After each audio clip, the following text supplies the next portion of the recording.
Hello everyone, मैं हूँ smiley और मैं कनाडा में एक सर्टिफाइड टीचर हूँ। मैं ये वीडियो इसलिए बना रही हूँ कि मुझे बहुत सारे क्वेश्चंस आ रहे थे इंडिया से स्पेसिफिकली कि हमने इंडिया में मास्टर्स और बीएड किया है तो क्या हम कनाडा में टीचिंग के लिए एलिजिबल हैं। तो मैं आपको बता दूं कि आप डेफिनेटली कनाडा में टीचिंग के लिए एलिजिबल हो, पर कनाडा में टीचिंग जो है वो एक लाइसेंस्ड प्रोफेशन है, सर्टिफिकेशन करवानी पड़ती है आपको। अब आप इंडिया में बैठ के सर्टिफिकेट तो बनवा सकते हो, सर्टिफिकेशन तो करवा सकते हो, बट आप यहाँ आके जॉब नहीं कर सकते जब तक आपके पास यहाँ आने के लिए कोई वैलिड पाथवे नहीं है। वो पाथवे या तो स्टडी वीज़ा हो सकता है, या वर्क परमिट हो सकता है, या पीआर हो सकता है। आज के टाइम पे आई वुड सजेस्ट कि आप पीआर के लिए ऑप्ट करो, क्योंकि टीचर कैटेगरी में डायरेक्ट पीआर गवर्नमेंट ने ओपन कर दिया। अब उसकी कंडीशंस क्या हैं? उसकी कंडीशंस ये है कि आपके पास टीचिंग के प्रोफेशन, स्कूल टीचिंग के प्रोफेशंस या अर्ली चाइल्डहुड के प्रोफेशंस में पिछले 3 साल के दौरान टोटल 6 मंथ्स का आपके पास एक्सपीरियंस होना मैंडेटरी है, तो आप इस कैटेगरी के लिए एलिजिबल हो। अब यहाँ पे कैच क्या है? हम सब इसे एक डिफरेंट कैटेगरी मान रहे हैं। ये बेसिकली एक्सप्रेस एंट्री ही है, लेकिन एक एडिशनल कैटेगरी इन्होंने ऐड कर दी कि आपके पास 6 मंथ्स पिछले 3 साल के दौरान 6 महीने का आपके पास एक्सपीरियंस अगर है तो आपको एक स्पेशल टैग मिल जाएगा कि आप टीचर कैटेगरी में एलिजिबल हो गए। तो आप अभी भी एक एक्सप्रेस एंट्री पूल में ही हो, लेकिन आपकी कैटेगरी अलग बना दी जाएगी और इसका ड्रॉ अलग से आएगा। जो इससे रिलेटेड एक ड्रॉ ऑलरेडी आ भी चुका है। आज मैं पहले आपसे बात करती हूँ कि एक्सप्रेस एंट्री में एलिजिबल होने के लिए आपको क्या क्या चाहिए, उसके बाद हम थोड़ी सी डिटेल टीचर कैटेगरी के बारे में भी बात करेंगे। तो चलिए देखते हैं। एक्सप्रेस एंट्री की जो डिटेल्ड रिक्वायरमेंट्स हैं वो कनाडा गवर्नमेंट की वेबसाइट पे मेंशन्ड है, जिसमें से सबसे पहली चीज़ है, जो फैक्टर है वो है एज फैक्टर, जिसके अकॉर्डिंग आपके पॉइंट्स डिसाइड होते हैं।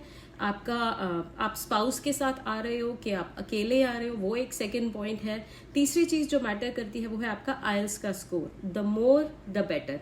आज के टाइम पे कट ऑफ स्कोर्स बहुत हाई हैं, तो जितना अच्छा आपका आइल्स स्कोर होगा उतने बेटर आपके पॉइंट्स हो सकते हैं।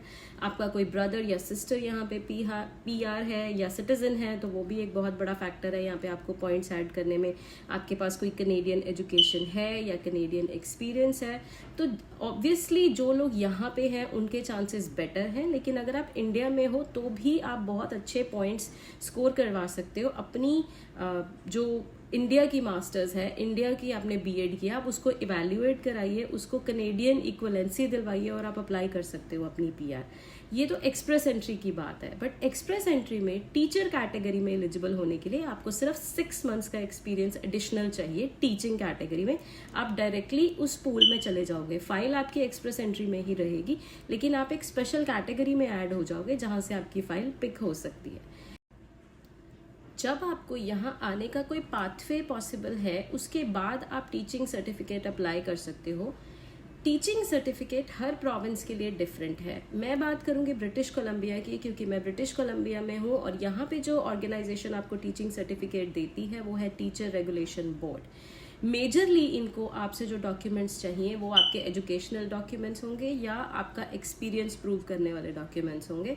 इसमें बहुत जो सबसे इम्पॉर्टेंट रोल प्ले करता है वो है आपकी बीएड, क्योंकि मेजरली इन्होंने वही इवैल्यूएट करनी है और आपको एलिजिबिलिटी सर्टिफिकेट देंगे ये कनाडा में टीच करने का, इनफैक्ट ब्रिटिश कोलंबिया में पढ़ाने का। क्योंकि अगर आपके पास ब्रिटिश कोलंबिया का है तो आप किसी और प्रोविंस में जाके उसको चेंज करवा सकते हो, बट ब्रिटिश कोलंबिया के सर्टिफिकेट से आप पढ़ा ब्रिटिश कोलंबिया में ही सकते हैं। ये बेसिकली बाद का प्रोसीजर है, लेकिन पहला प्रोसीजर ये है आपकी एलिजिबिलिटी एक्सप्रेस एंट्री के लिए। तो अगर आपकी कोई क्वेश्चंस हैं इससे रिलेटेड, आप कमेंट्स में डाल दो, मैं कोशिश करूंगी कि मैं उनके आंसर्स आपको दे दूं। और आई वुड से कि जो कनाडा गवर्नमेंट की वेबसाइट है आप उस पर जाइए और उस पर आपको हर वो डिटेल मिल जाएगी जो आपको चाहिए। अगर आपको कुछ नहीं क्लियर तो आप मुझसे पूछ सकते हैं। I will be more than happy to answer your questions. मिलते हैं अपनी नेक्स्ट वीडियो में। Stay tuned.